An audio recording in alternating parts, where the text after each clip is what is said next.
Okay, class, we're going to continue on with part 2 of our discussion of Python list. And last time we just started talking about how I could change one element in a list with another element in our list. But today we're going to look at a way where we can use slicing, what's called slicing, to replace an entire sublist with all the elements in another list. And in doing so, by using this method, we can delete, we can insert, and replace multiple elements of one list to another list. So let's look at an example. So this is my beginning list.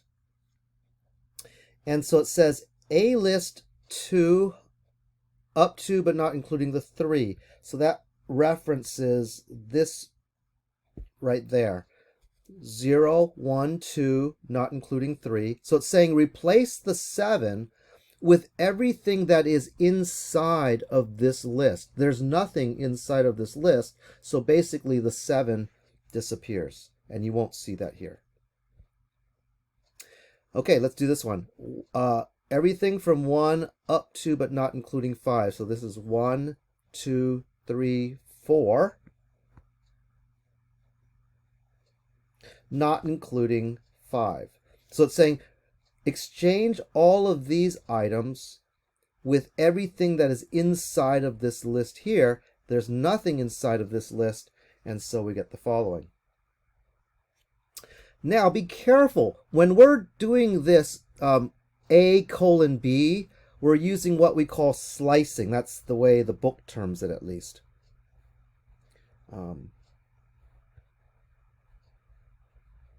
A colon B. But you notice down here, this is not slicing. I'm just saying replace element 1 with the entire thing that is on the right-hand side. The entire thing that is on the right-hand side is this list that happens to have nothing inside of it. So notice what happens here. Item 1, which used to be 300, becomes the list which has nothing inside of it. Notice this is not the way we delete things. So this single index is not slicing, and it doesn't work in the same way. So be very cautious.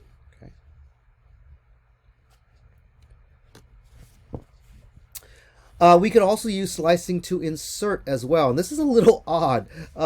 Watch this. 1 colon 1.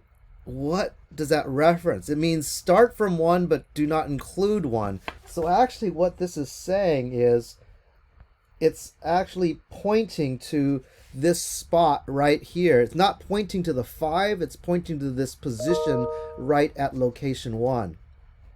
And so it's saying take the items within this list and put it right there before the 5. Oops, sorry. Let's do this one here. This is 0, 1, 2, 3, 4. So 4 colon 4 is pointing to this location right there. So it's saying insert everything inside of this list, insert it before the 7. Insert it at position 4. So we can insert multiple elements. We can insert single elements at a certain point in our list by using this slicing. Now again, do not do it this way. This is going to reference item 7, 0, 1, 2, 3, 4, 5, and it's going to replace the entire list here, -1. -1 is not, the list is what will be placed in this spot right there.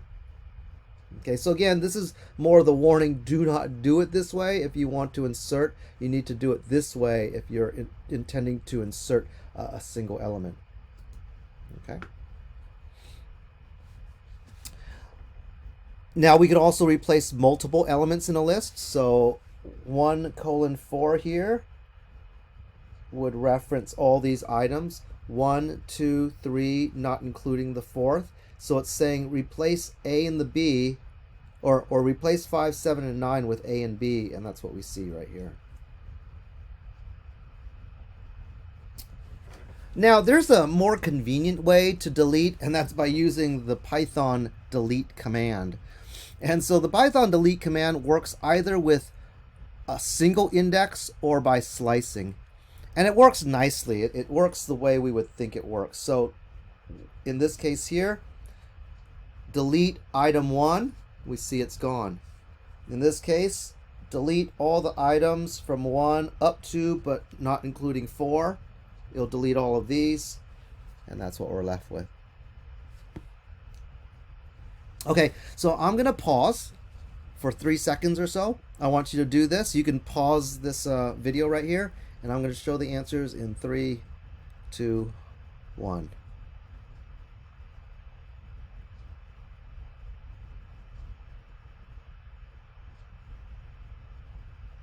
Okay, little change of topic here. I'm going to talk about this idea of mutable versus immutable code.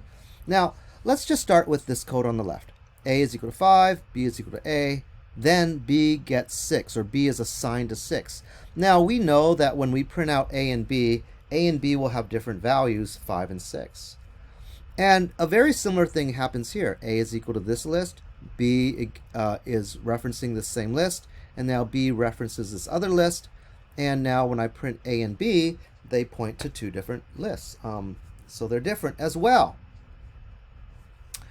How about this case? Notice how there's kind of a progression. This is very similar to this. Instead of 5, it's a list. Instead of 6, it's a list. Now notice the similarities between these two. The first line is the same. The second line is the same. The third line is slightly different. Instead, I'm saying change element 2 of my list to 1000. And you notice over here it was 1, 2, 3, 4, 5, 6. And you might think it's 1, 2, 3, 1, 2, 1000, but it's not. They're both the same. And so the question is why? Why over here did B become different from A, but over here A and B seem like it's still the same thing? What's going on? We need to study and investigate this a little bit. So let's dig into each of these line by line with reference diagrams. So A is equal to 5. An object gets made which has 5 inside of it, and A is the variable that references that object. B is equal to A, so B now points to that same object that A pointed to. And now B is equal to 6. Integers are immutable, and so we don't change this 5 to a 6, but instead we make a new object that has the number 6 inside of it. And now this previous arrow gets re-referenced to point to this new object. And so when we print out A and B, it prints out 5 and 6 respectively. Same exact thing here. A references this list 1, 2, 3. And I'll diagram a list like this, kind of in a lot of detail. Here's my list, and it references the items 1, 2, and 3 are inside of my list. And now A references that list. When we say B is equal to A, well, same thing that happened up here. B is just merely pointing to the same list up here. Then when we say B is equal to 4, 5, 6, what we're saying is create a brand new list with 4, 5, and 6 inside of it. And now, just like up here, we're going to re-reference B to point to this other list instead of the original list. So when we print out A and B, it prints out 1, 2, 3, 4, 5, 6. So what happens in this last case that was strange? Okay, let's start off just with the first part that we've already kind of seen. This is the first 2 lines of code. Now what happens here? Here it's saying take the reference B, change element 2 to point to the value 1000. So over here, this is B 0, 1, 2, and it says change that to 1000 instead. And so you notice this, what happened? A and B still point to the same list. So when this list got changed to A 1, 2, 1000, A, which references that same list, sees that same change happening. And we call this situation, or A and B, we call them aliases because B is referencing the exact same object as A. Okay, and we have to always be very careful in this situation. We're going to talk more about this idea of aliasing and how it impacts us in the next lesson. But because right now you might think to yourself, why would I ever alias? That seems silly. Why would I write code like this? Why would I just make another variable that has a different name that points to the same thing? What's the purpose of it?